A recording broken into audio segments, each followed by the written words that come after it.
Bharat scouts ಮತ್ತು guides Karnataka ಜಿಲ್ಲಾ ಸಂಸ್ಥೆ ಉಡುಪಿ ಹಾಗೂ ಪರ್ಯಾಯ ಶೀರೂರು ಮಠ ಇದರ ವತಿಯಿಂದ ಎಸ್ಎಸ್ಎಲ್ಸಿ ಹಾಗೂ ಪಿಯುಸಿಯಲ್ಲಿ 90% ಅಂಕ ಗಳಿಸಿದ ಪ್ರತಿಭಾನ್ವಿತ ಸ್ಕೌಟ್ಸ್ ಗೈಡ್ಸ್ ವಿದ್ಯಾರ್ಥಿಗಳಿಗೆ ಅಭಿನಂದನಾ ಸಮಾರಂಭವು ಉಡುಪಿ ಶ್ರೀಕೃಷ್ಣ ಮಠದ ರಾಜಾಂಗಣದಲ್ಲಿ ನಡೆಯಿತು.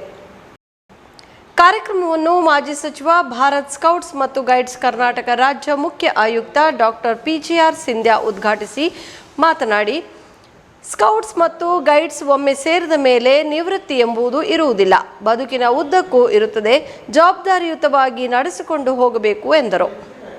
ಇತ್ತೀಚಿನ ದಿನಗಳಲ್ಲಿ ವಿದ್ಯಾರ್ಥಿಗಳಿಗೆ ಅತಿ ಹೆಚ್ಚು ಉದ್ಯೋಗ ನೀಡುವ ಇಲಾಖೆ ರೈಲ್ವೆ ಇಲಾಖೆ. ಈ ಇಲಾಖೆಯಲ್ಲಿ 100 ಅಭ್ಯರ್ಥಿಗಳಲ್ಲಿ 2 ಸ್ಕೌಟ್ಸ್ ಮತ್ತು ಗೈಡ್ಸ್ನಿಂದ ಆಯ್ಕೆ ಮಾಡುತ್ತಾರೆ, ಏಕೆಂದರೆ ಅವರ ಹತ್ತಿರ ಶಿಸ್ತು ಸಂಯಮ ಇರುತ್ತದೆ ಎಂಬ ಉದ್ದೇಶಕ್ಕಾಗಿ. ಈ ಒಂದೇ ಇಲಾಖೆ ಅಲ್ಲದೆ ವಿವಿಧ ರಕ್ಷಣಾ ಇಲಾಖೆಯಲ್ಲಿ ಸ್ಕೌಟ್ಸ್ ಮತ್ತು ಗೈಡ್ಸ್ ಇರುವ ಅಭ್ಯರ್ಥಿಗಳನ್ನು ತೆಗೆದುಕೊಳ್ಳುತ್ತಾರೆ ಎಂದರು.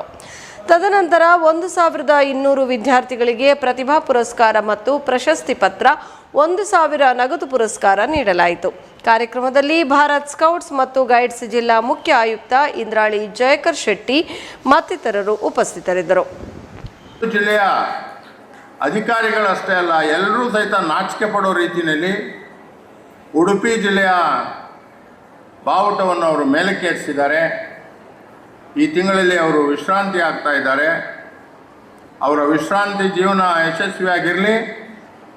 ನಾವೊಂದು ಮಾತು ಹೇಳ್ತೇವೆ, ಸ್ಕೌಟ್ ಗೈಡ್ಸ್ ಒಂದು ಸಾರಿ ಸೇರಿದ ಮೇಲೆ ನಿವೃತ್ತಿ ಅನ್ನೋ ಪ್ರಶ್ನೆ ಬರೋದಿಲ್ಲ. ಬದುಕಿನ ಉದ್ದಕ್ಕೂ ಸಹಿತ ಇದು ಇರ್ತದೆ.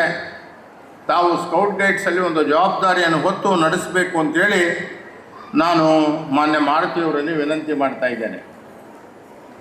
ಮಾನ್ಯ ಲೋಕೇಶ್ ಅವರು ನಮ್ಮ ಊರಿನವರು, ರಾಮನಗರ ಜಿಲ್ಲೆಯವರು. ಸೇರೋದ್ರಿಂದ ನಮ್ಮ ಮಕ್ಕಳು ಸಮಯ ವ್ಯರ್ಥ ಮಾಡಿಬಿಡ್ತಾರೆ ಅಂಥೇಳಿ ಟೀಕೆಯನ್ನು ಮಾಡುವವರು ಸಹಿತ ಇದ್ದಾರೆ. ಬಹುಶಃ ಅವರಿಗೆ ನಾವು ಅಳವಡಿಸಿರುವ ಕಾರ್ಯಕ್ರಮಗಳ ಮೂಲಕವಾಗಿ ಅವರೆಲ್ಲರೂ ಸಹಿತ 99% ತಗೋಬೇಕು ಅನ್ನೋ ಪ್ರಯತ್ನ ನಮ್ಮದು. ನೀವೆಲ್ಲರೂ ಸಹಿತ ಈಗಾಗಲೇ ನಮ್ಮ ಕಾರ್ಯಕ್ರಮಗಳಲ್ಲಿ ಕೆಲವನ್ನು ಮಾಡಿದ್ದೇವೆ. ಏನಾ ಕಾರ್ಯಕ್ರಮ?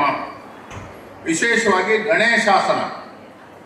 ಈ ಗಣೇಶಾಸನದ ಮೂಲಕವಾಗಿ ನಿಮಗೆ ಯಾವತ್ತೂ ಸಹಿತ ನೀವು ಕಲ್ತಿದ್ದನ್ನು ಮರೀಲಿಕ್ಕೆ ಸಾಧ್ಯನೇ ಇಲ್ಲ.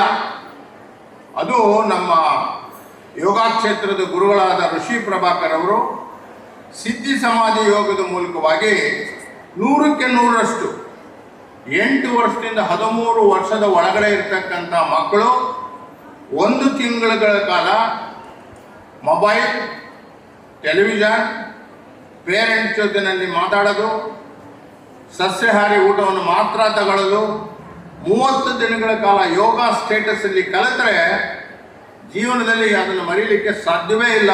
ಸೂಪರ್ ಬೆರಳು, ನಾನು ಮಾನಸಿಕವಾಗಿ, ದೈಹಿಕವಾಗಿ, ಶೈಕ್ಷಣಿಕವಾಗಿ ಚೆನ್ನಾಗಿರಬೇಕು.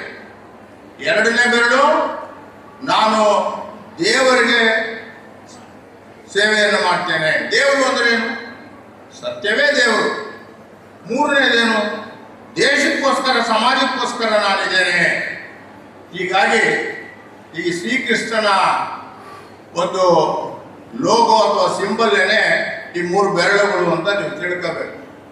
ಶ್ರೀಕೃಷ್ಣನ ಮತ್ತೊಂದು ಅವತಾರ ವೆಂಕಟೇಶ್ವರನ ಅವತಾರ, ಶ್ರೀನಿವಾಸನ ಅವತಾರ. ಶ್ರೀನಿವಾಸ ಯಾವಾಗೂ 3 ಪರೀಕ್ಷೆಯನ್ನು ಬರೆದು ಪಾಸ್ ಮಾಡಿದವ್ರಿಗೆ MBBS ಅಲ್ಲಿ ಅವಕಾಶ, ಇಂಜಿನಿಯರಿಂಗ್ ಅವಕಾಶ, IAS ನಲ್ಲಿ ಹೆಚ್ಚಿಗೆ ಮಾರ್ಕ್ಸ್ ಕೊಡೋದು, ಇದೆಲ್ಲ ಒಂದು ಭಾಗ. ಇವತ್ತು ನಮ್ಮ ಭಾರತ ಸರ್ಕಾರದಲ್ಲಿ ಅತ್ಯಂತ ಉದ್ಯೋಗವನ್ನು ಕೊಡ್ತಕ್ಕಂಥ ಒಂದು ಇಲಾಖೆ ಅಂತ ಹೇಳಿದರೆ ರೈಲ್ವೆ ಇಲಾಖೆ. ರೈಲ್ವೆ ಇಲಾಖೆಯಲ್ಲಿ 100 ಜನಕ್ಕೆ ತಗೊಂಡ್ರೆ ಅದರಲ್ಲಿ 2 ಸ್ಕೌಟ್ ಗೈಡ್ಸ್ ಅವ್ರಿಗೆ ಕೆಲಸ ಕೊಡ್ತಾರೆ. ಅವ್ರು ಯಾಕೆ ಕೊಡ್ತಾರೆ? ಯಾಕೆಂದ್ರೆ ರೈಲುಗಳೆಲ್ಲ ಸಮಯಕ್ಕೆ ಸರಿಯಾಗಿ ನಡಿಬೇಕು. ಆ ಸಮಯಕ್ಕೆ ಸರಿಯಾಗಿ ನಡೆಸ್ತಕ್ಕಂಥ ಶಕ್ತಿ ನಮ್ಮ ಸ್ಕೌಟ್ ಗೈಡ್ಸ್ಗೆ ಶಿಸ್ತು, ಸಮಯ ಪ್ರಜ್ಞೆ ಇದೆ ಅನ್ನೋ ಕಾರಣದಿಂದ ಅಂತ ನೀವು ತಿಳ್ಕೋಬೇಕು. ಇನ್ನು ಅನೇಕ ರಕ್ಷಣಾ ಇಲಾಖೆಯಲ್ಲಿ, ಪೊಲೀಸ್ ಇಲಾಖೆಯಲ್ಲಿ, ಅರೆ ಪೊಲೀಸ್ ಇಲಾಖೆಯಲ್ಲಿ, ಅರೆ ಸೈನ್ಯದಲ್ಲಿ ನಮ್ಮ ಸ್ಕೌಟ್ ಗೈಡ್ಸನ್ನ ಆದ್ಯತೆ ಮೇರೆಗೆ ಮೀಸಲಾತಿ ಕೊಡಬೇಕು ಅಂತಕ್ಕಂಥ ಪ್ರಯತ್ನ ನಡೀತಾ ಇದೆ. ನಿಮಗೆ ಕೊಟ್ಟಿರೋ ಸರ್ಟಿಫಿಕೇಟು ಕೇವಲ ಒಂದು ಕೆಲಸಕ್ಕೆ ಕೊಟ್ಟಿರ್ತಕ್ಕಂಥ ಒಂದು